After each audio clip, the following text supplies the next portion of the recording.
You hesitate before starting. You stare at the task. You think about it. You circle it. You delay.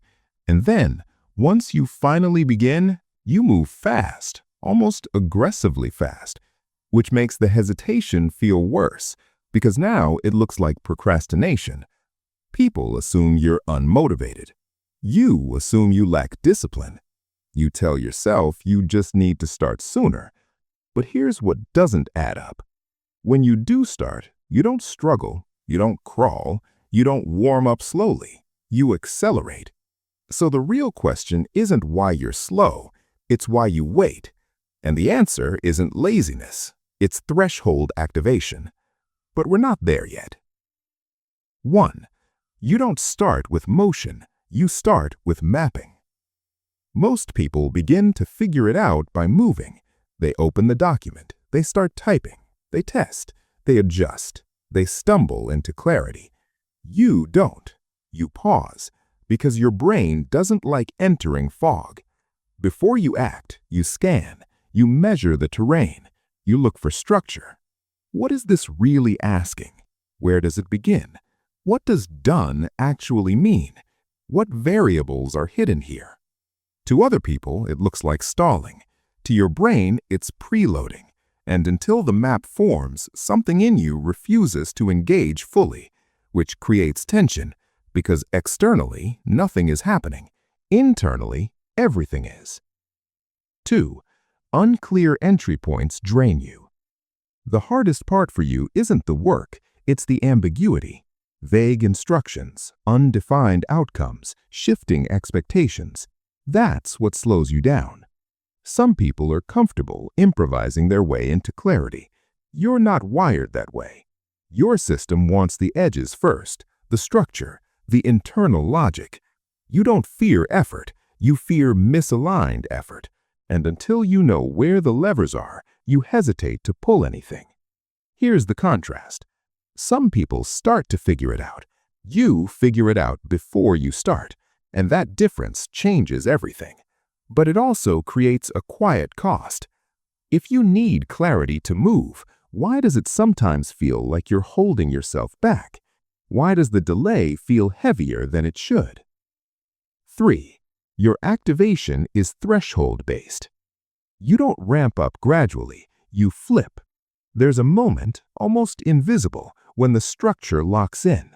Suddenly you see it, the order, the sequence, the pressure points, and once that internal click happens, you move, fast, focused, decisive, no more hesitation, no more second-guessing. It's as if you were waiting for permission, but the permission wasn't external, it was structural. Until the mental model is built, you idle. Once it's built, you execute. This isn't inconsistency, it's threshold activation, and most people don't understand that about you. 4. You protect your cognitive energy. Starting without clarity feels expensive to you, not emotionally, cognitively. Because when you move without a map, you waste processing power correcting missteps, and your brain hates inefficiency. So instead of chaotic action, it chooses delay. It waits until the cost of confusion drops below the cost of inaction. To others, this looks like overthinking. But overthinking implies fear. This isn't fear, it's calibration. You're minimizing entropy before applying force. And when you do apply force, it's concentrated.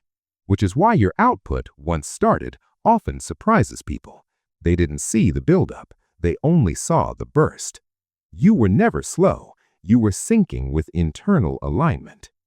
5. You struggle with arbitrary urgency. Deadlines motivate people into motion. Pressure forces them to begin before they're ready.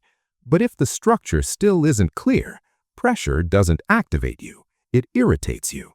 Because urgency without clarity feels like being pushed into a maze blindfolded. You don't resist starting, you resist starting blindly.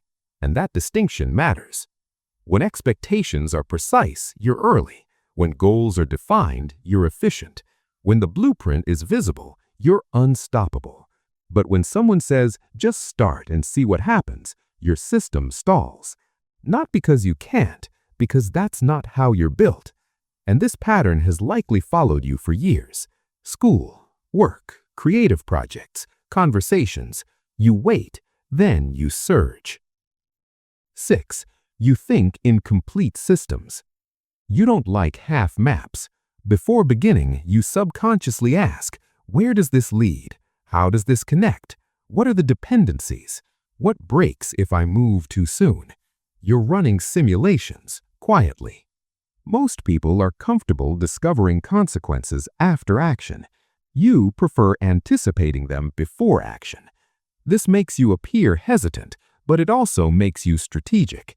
You don't jump, you calculate the arc first, which means when you finally leap, you rarely flail. And here's what most people miss. Your delay is often shorter than their recovery.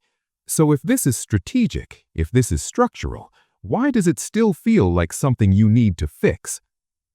7. You've been measuring yourself by the wrong standard. You've been comparing your starting speed to people who prototype their thinking out loud.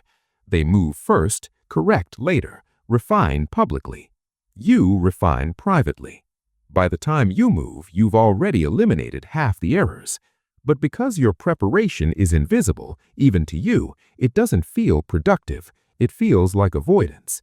So you judge yourself for the silence before motion, instead of recognizing what that silence contains: integration, compression, alignment. And when the switch flips, you don't inch forward, you accelerate. Which brings us to the real revelation.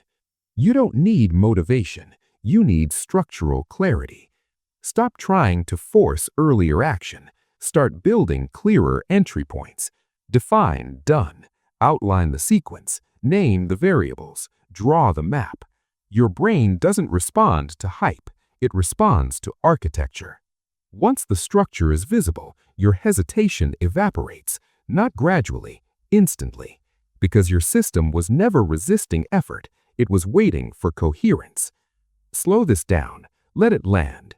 You don't take time to begin because you're weak. You take time because you're aligning. Some people move to discover the path. You discover the path, then move with precision. And once you trust that rhythm, the pause won't feel like doubt anymore. It will feel like ignition. So here's the question. What have you been calling procrastination that was actually preparation waiting to cross its threshold?